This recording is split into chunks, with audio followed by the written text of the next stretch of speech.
Hello and welcome to AviaDev Insight Africa, the podcast offering a window to the world of African aviation with your host, John Howell, CEO and founder of AviaDev Africa. Now, today we are heading stateside to talk all things brand and marketing in an aviation context. Now, many of you might not know this, but actually my university degree was earned in marketing. So this is a topic that I love and is very close to my heart. And I think airlines are a particularly interesting topic. My dissertation topic was comparing and contrasting EasyJet and Ryanair's marketing strategies through the 90s. So yeah, something that's super, super cool. But to discuss this interesting matter is somebody who's vastly more qualified than me. And we're going to talk about why brand is an airline's financial engine, but also its insurance policy.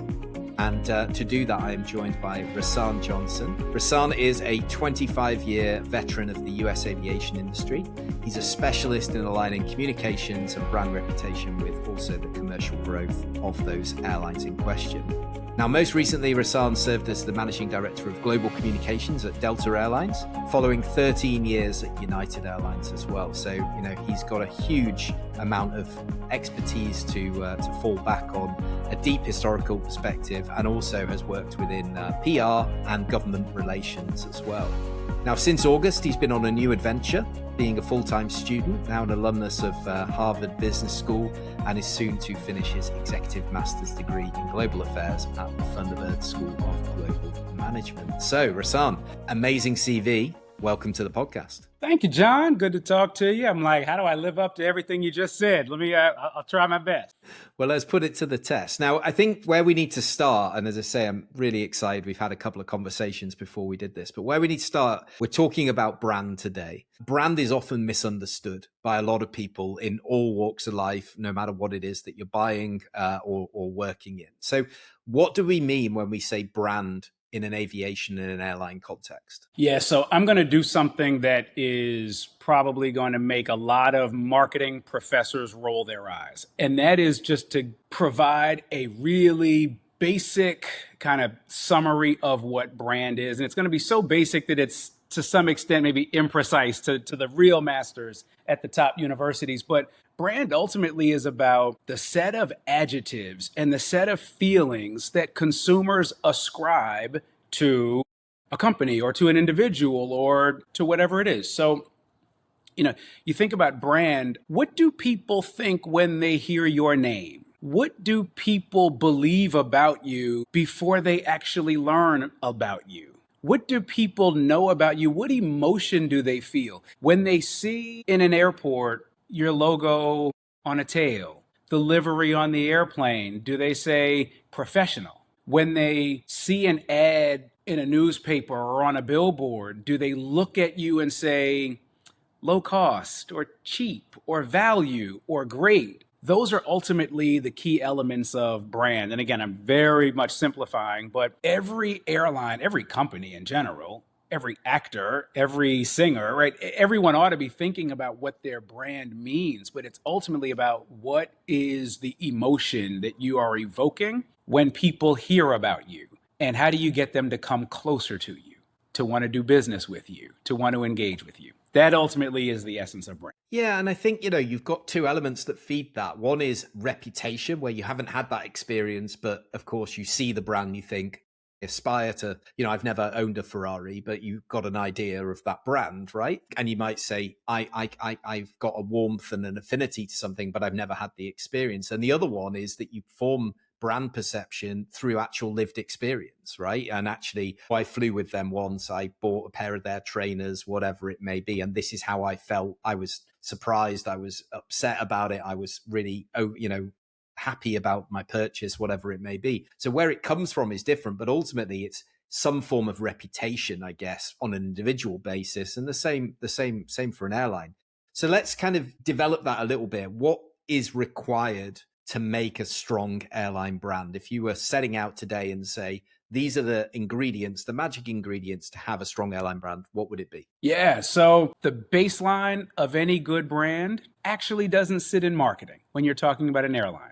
I'm going to go back in my mind about 30 years to Continental Airlines and its rallying cry: clean, safe, reliable. Without those three things, there's no amount of advertising that's going to make your brand be strong. That's going to make people want to do business with you. That will make customers want to fly with you. At the essence of a good brand is actually the ability to do what it is that you are supposed to do for your customers.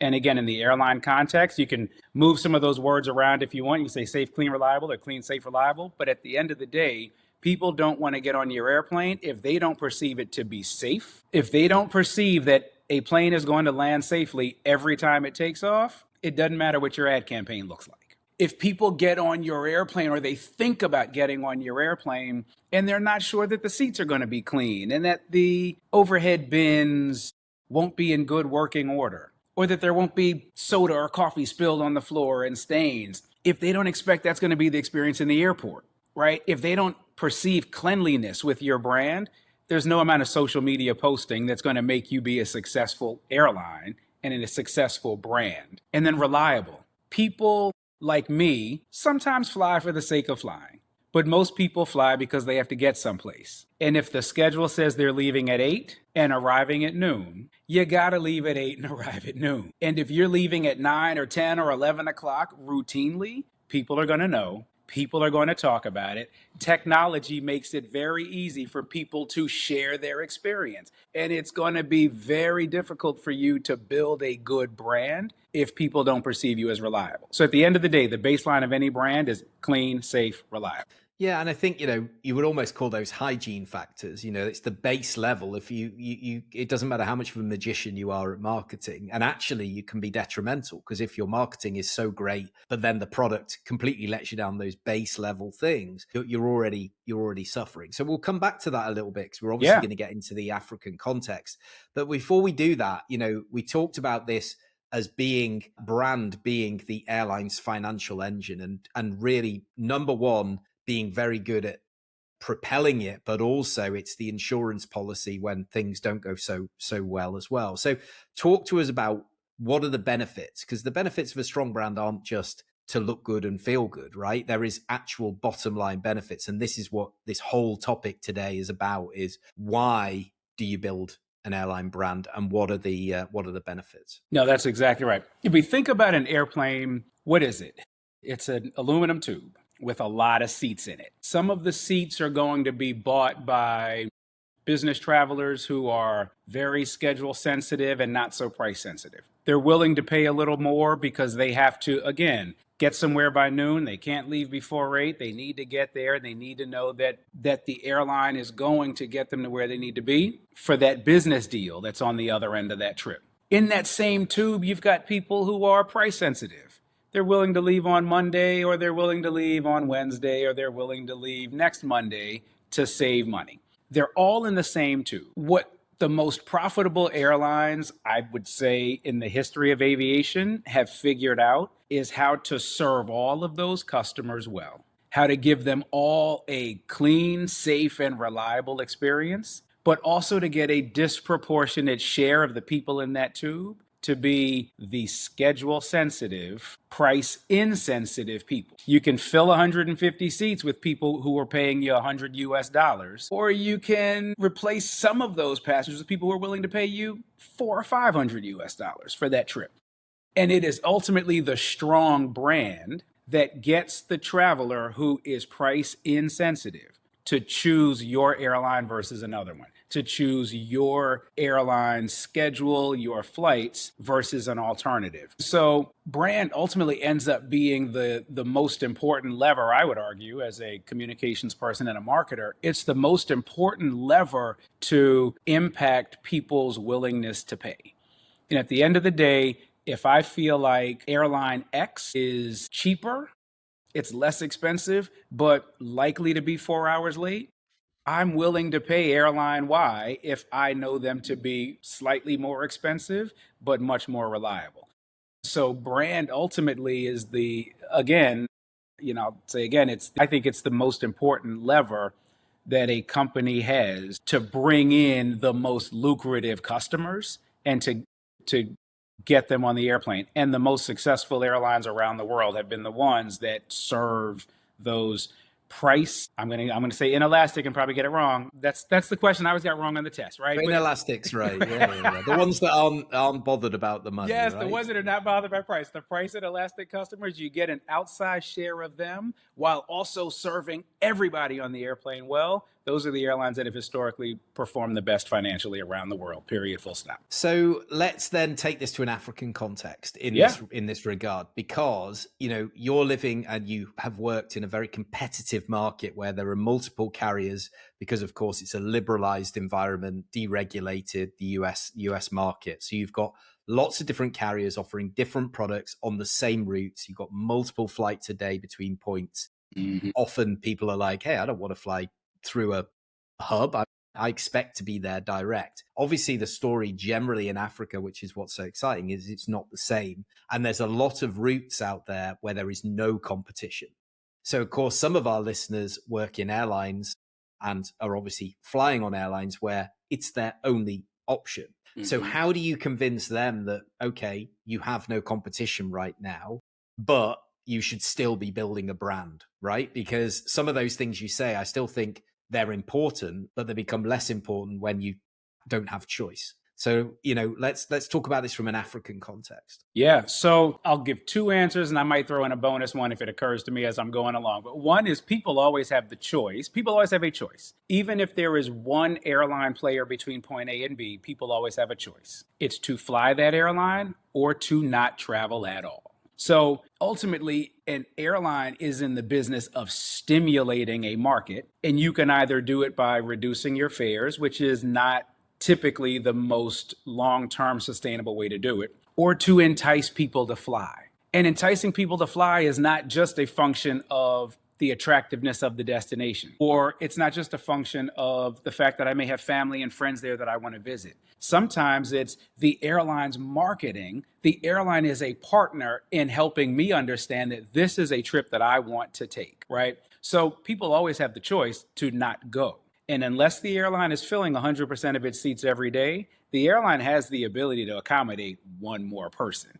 And that person who has the choice to not go is a potential customer. And if he or she's not on your airplane, that's lost revenue. So let's start there. Customers always have a choice, even when there's only one airline player in a market. The second piece of this is that, as we learned in the United States, when liberalization happens, it's really hard to stop.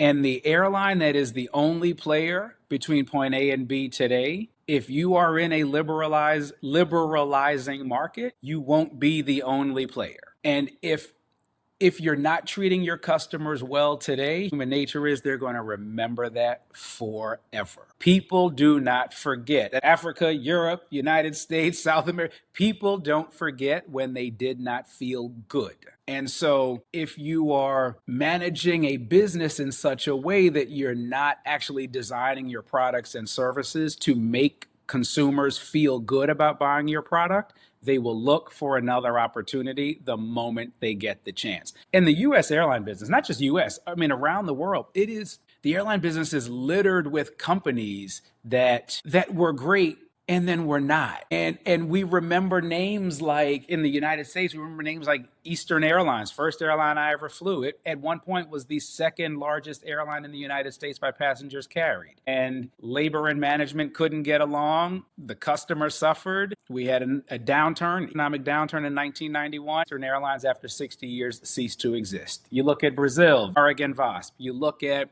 Europe, remember Swissair, remember Sabina, remember Air Liberté. The history of the airline industry is just littered with names of companies that were great, and then either because of service or because of financial situation, whatever it is, they don't exist anymore. And so no airline management team should ever be so certain that your existence is guaranteed forever, because people who are not happy with your product will always find an opportunity to not use it, even, again, back to my first point, if it means staying home. Yeah, no, I think you put that really well. I think, if I was to summarize, it's like build brand now to protect yourself from the future, right? Like, why would you not want to do this? And when you talk brand, it's so interesting because, of course, it fits into so many different elements. You talked about being reliable. Well, it's all about operational reliability becomes part of your brand. That's right. Customer service becomes part of your brand. The equipment that you're using, the people that are obviously delivering it, all of this brand is really, as I say, it's this whole idea of the reputation, either through lived experience or perception that somebody is going to have of your airline. So let's talk about some of the common mistakes, because you've been around in those airlines, and of course the airlines you've most recently worked with are both very strong and doing very well. But of course, you're aware of what's happened in the industry, and you've talked about those. Some of the common mistakes when you look at these airline failures, especially from this perspective, when it comes to the brand issue, where would you kind of class those? Where would you put them together? Where are the pitfalls to avoid for any of those airlines listening? Yeah. Number one pitfall to avoid is putting the convenience of the airline ahead of the convenience of the customer, right? And so I'll have to elaborate on that a little bit. Again, you have to be safe and you have to be reliable. Don't take anything I'm saying as to say that you have to leave at 9 a.m. if the airplane is broken and can't leave on time. The airplane has to be fixed, right? That's priority number one. But if you're constantly late at 9 a.m., you should look at the operation and figure out if there is truth in scheduling. If your schedule actually can be facilitated by the underlying operational need, right? If you need more time to do overnight maintenance on your airplanes, don't schedule an airplane too soon in the morning so that you're constantly late. So let me just make sure I repeat again and again and again, safety will always come first. But there are times when I've seen airlines put, and we all have seen airlines put, the operational need of the airline ahead of the customer. And it takes me back to a story. I won't name the airline, but anyone with Google can probably figure out who I'm talking about. But two airlines merged, and they both had different boarding procedures. Literally who they called to get on the airplane first, second, and third. What groups of customers they called to board the airplane first, second, and third were different.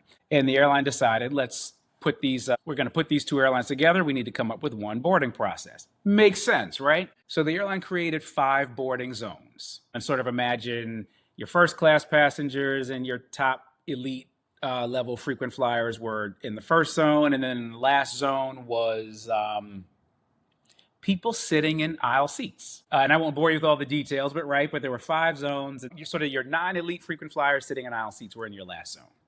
And so the airline then says, well, people hate the confusion that happens in the gate area. We all have seen it. As soon as the agent says, ladies and gentlemen, welcome to flight 1525 to New York, 150 people all stand up at once. And so the agents would say, please remain comfortably seated until I call your group. But they all get up anyway, and they all sort of collide at the boarding door. And so this airline said, that crowding slows down boarding. That crowding also makes it more difficult for us to assess if we have too many people with large rolling carry-ons. And too many people with large rolling carry-ons, we have to check some of them, but we don't know until the last minute, and then boarding just gets really crazy. So we have this brilliant idea. Let's create 5 boarding lanes for each of the 5 boarding groups. So they redesigned the gate areas, hundreds of gate areas around the world, redesigned them with 5 boarding lanes. So if you're in group 1, you kind of see where the number 1 is, you know where to line up. You're in group 3, 4, 5, whatever, you know where to line up.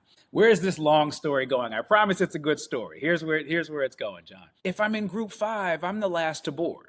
But if I'm in group 5 and I come through security and I'm walking over to the gate area and I see people in line in group 5, human nature, I'm going to get in line. I see people lined up. I look at my watch. My flight's at noon. It's 11:05. I'm looking and it says they're not going to board until 11:25, but I see a line already. So now I'm a customer with friction. Do I get in line or do I go get coffee? Do I get in line or do I do a last minute trip to the restroom, to the washroom, to the men's room? I'm now at a point of friction. And I decide, you know what? I don't want to lose my place in line, so I'm going to go stand in line. And at 11:05, I'm standing in line for a flight at 12. And by the time they call me to board at 11:40, I've been standing up for 35 minutes and I'm kind of bouncing because I really wish I had gone to the men's room, and I'm thirsty because I want my cup of coffee, but I did not want to leave this line. And I get on the airplane, and because I'm in group 5, I'm one of the last people aboard.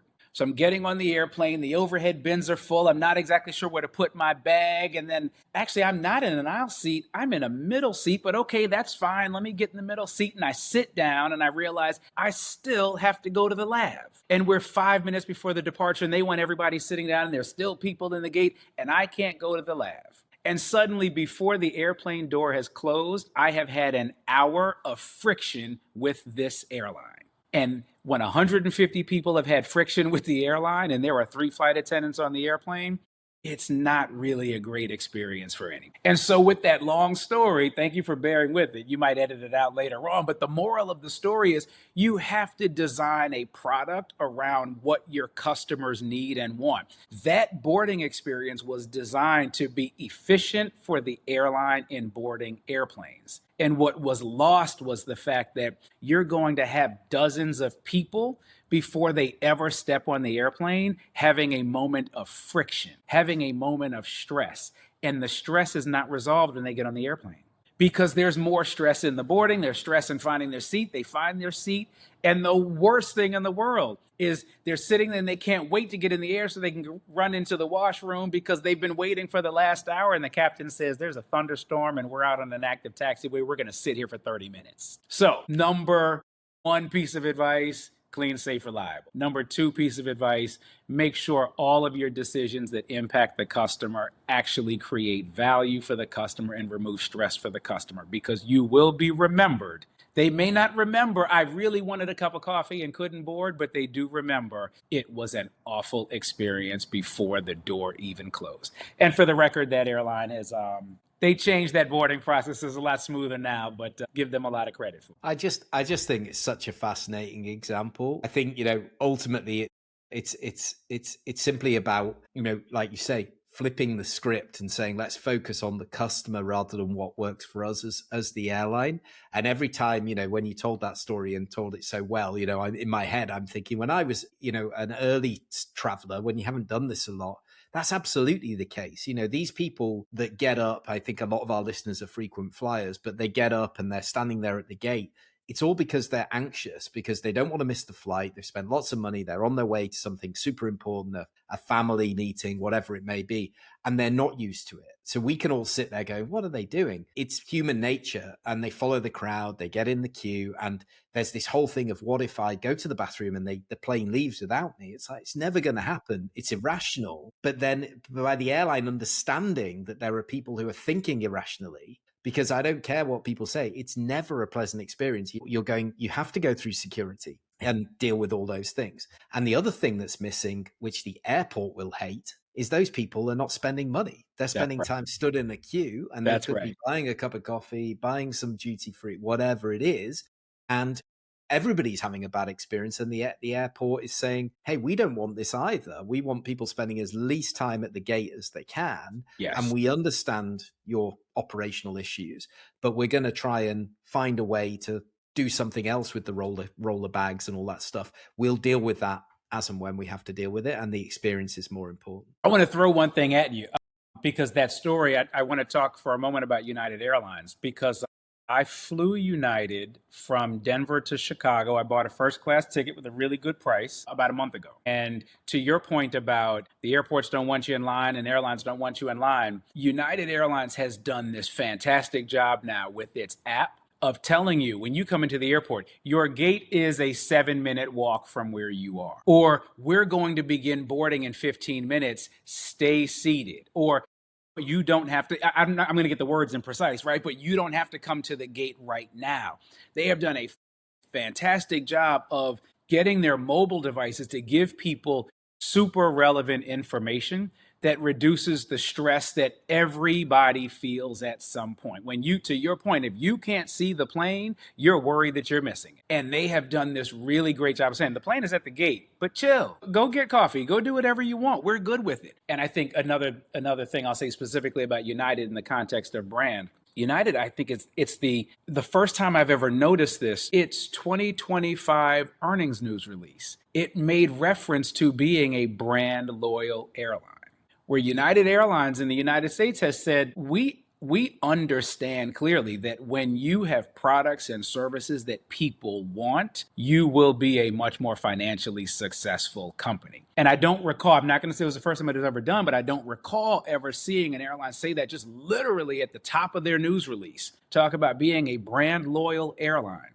is what created the financial success that it had. And so a lot of the steps that it takes, a lot of the steps that are required, they're not huge steps. It's a moderate investment in technology to be able to talk to your customers.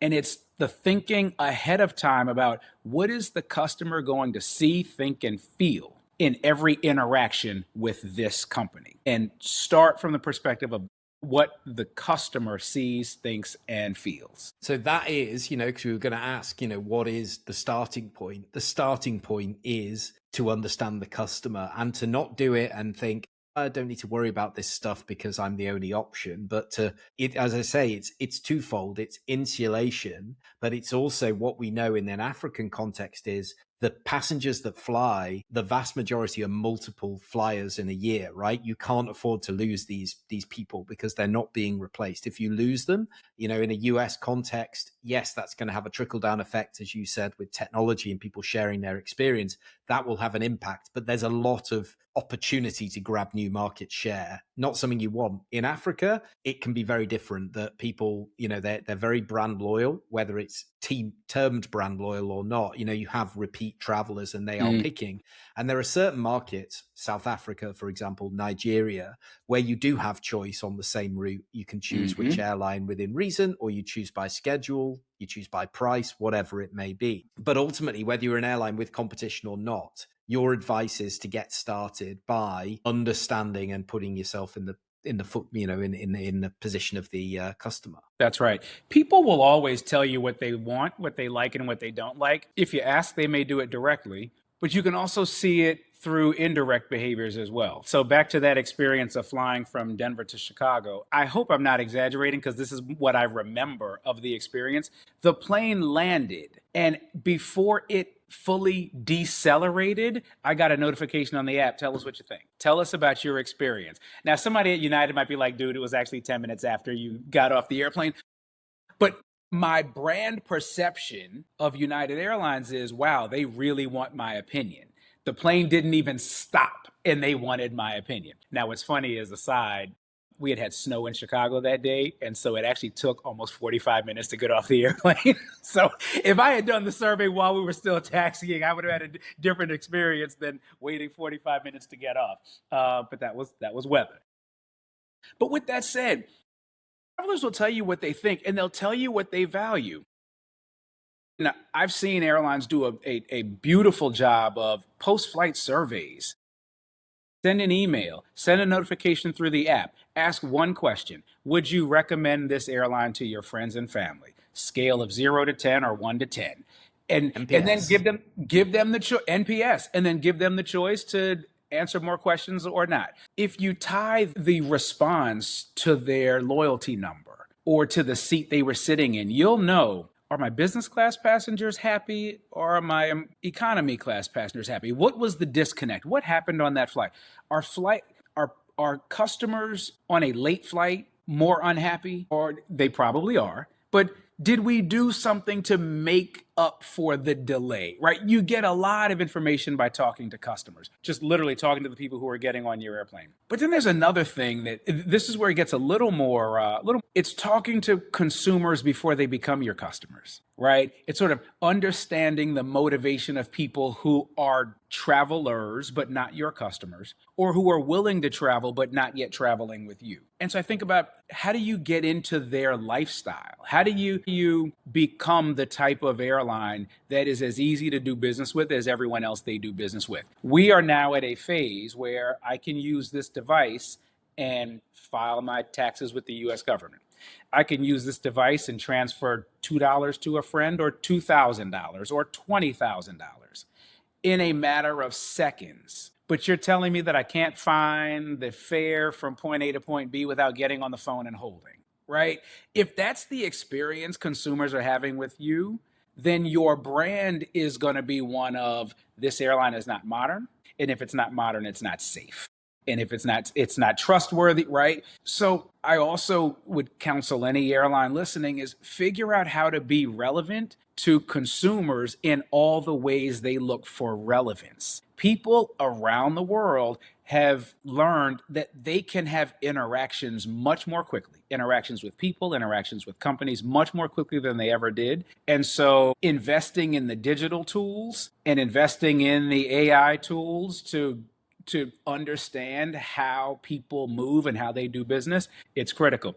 And I'm on a soapbox about this because I've just finished a digital transformation module in school. So I'm like, I've been really big on this for the last couple of months.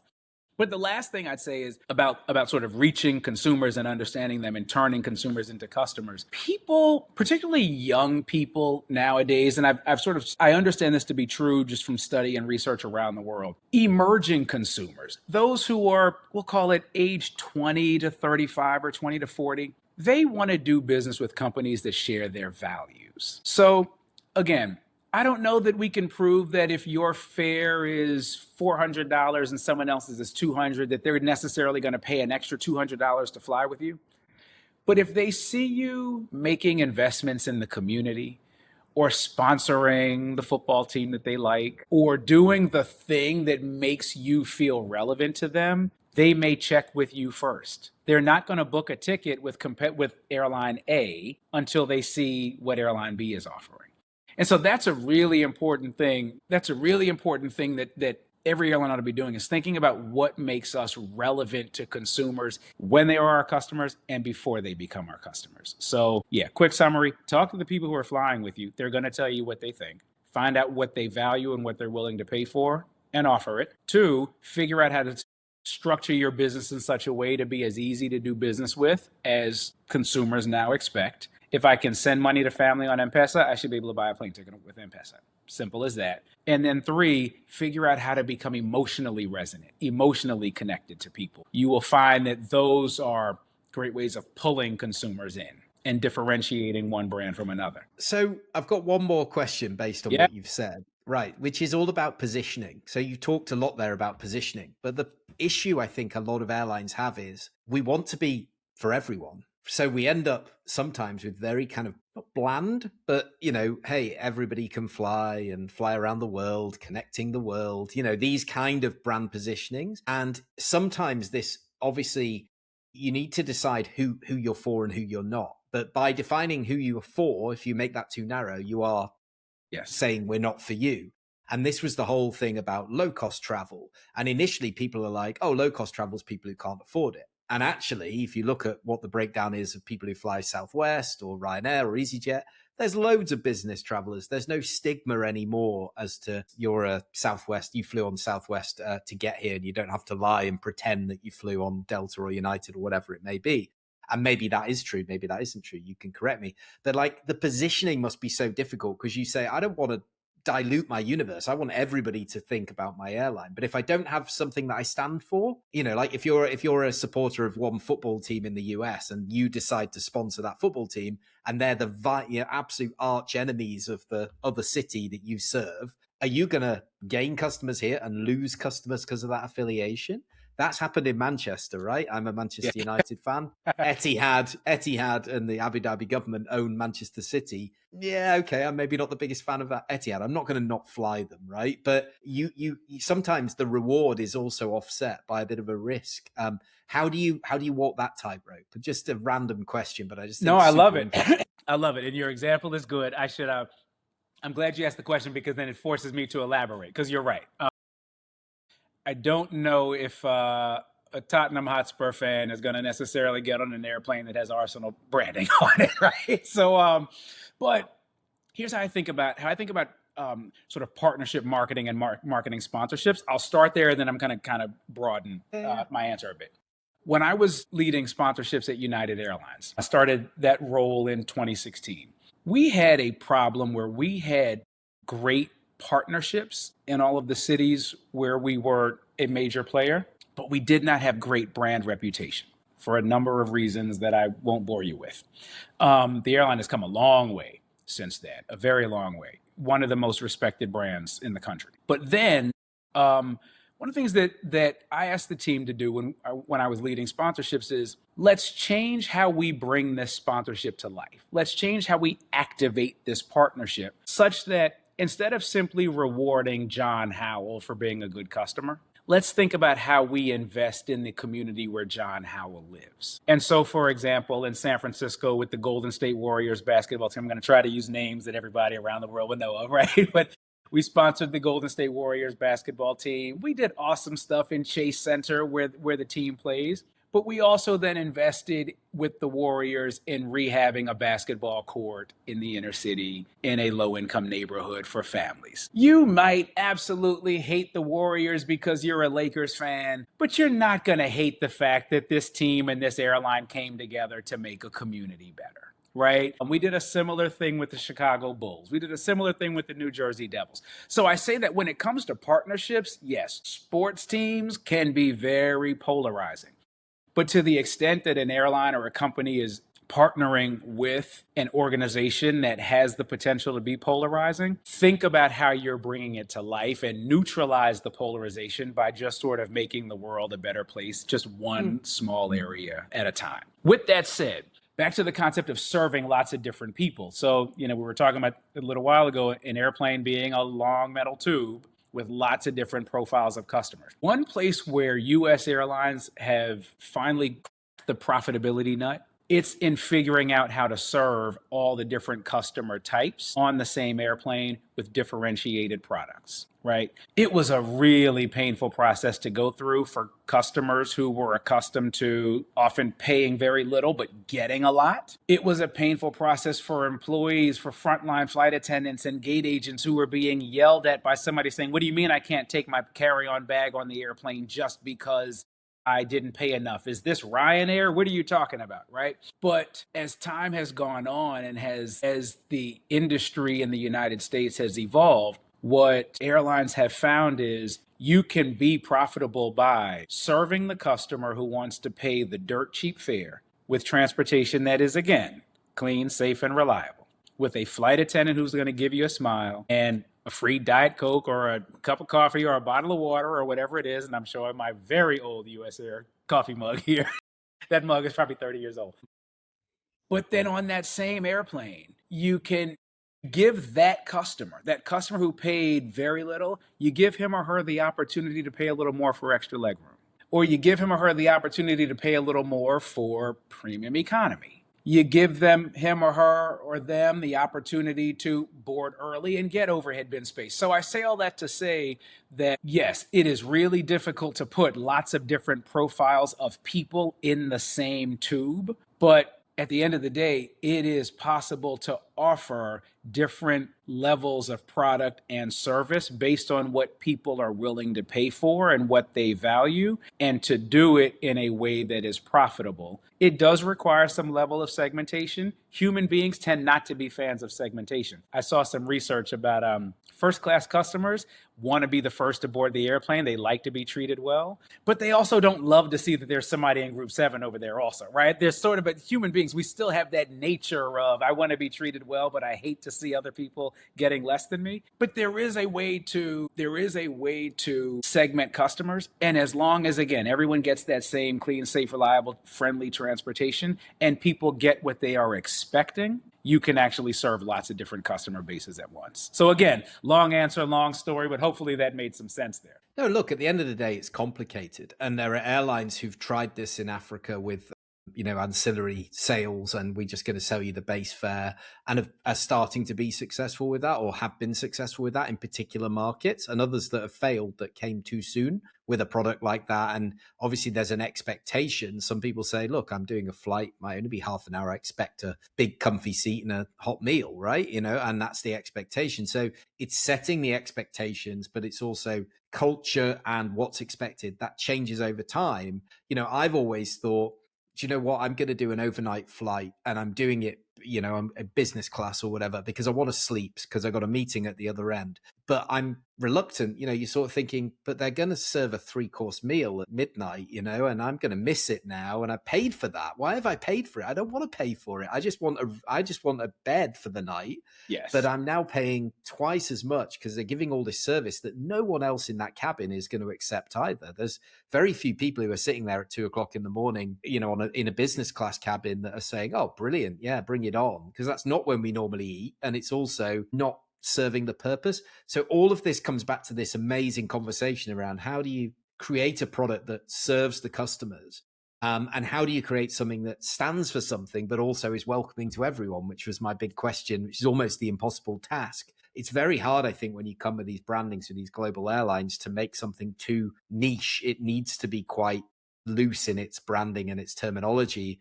Otherwise, you run the risk of alienating people, which is the last thing people want. But yeah, I think, some of the examples you've given us today are just really awesome. So, thank you so much for sharing your wisdom and expertise with us today, Rahsaan. And I'm looking forward to catching up again soon. Yes, in Habarone. Absolutely. If not soon. Absolutely. Yeah. So anybody listening who wants to get hold of Rahsaan, I'll put his LinkedIn profile into the show notes so you can connect with him there and follow him there. So reach out to him. And as he says, he'll be with us in Botswana, which is going to be amazing to have you with us. And we're super excited to see what you got to bring. And if you did enjoy listening to the episode, anybody out there, do hit share on your chosen platform, share it with somebody in your network that you think would benefit. Subscribe to the show, and we'll be back for the next episode very soon. All right. So safe travels. Thank you for joining us, and see you all soon. Thanks. Bye-bye.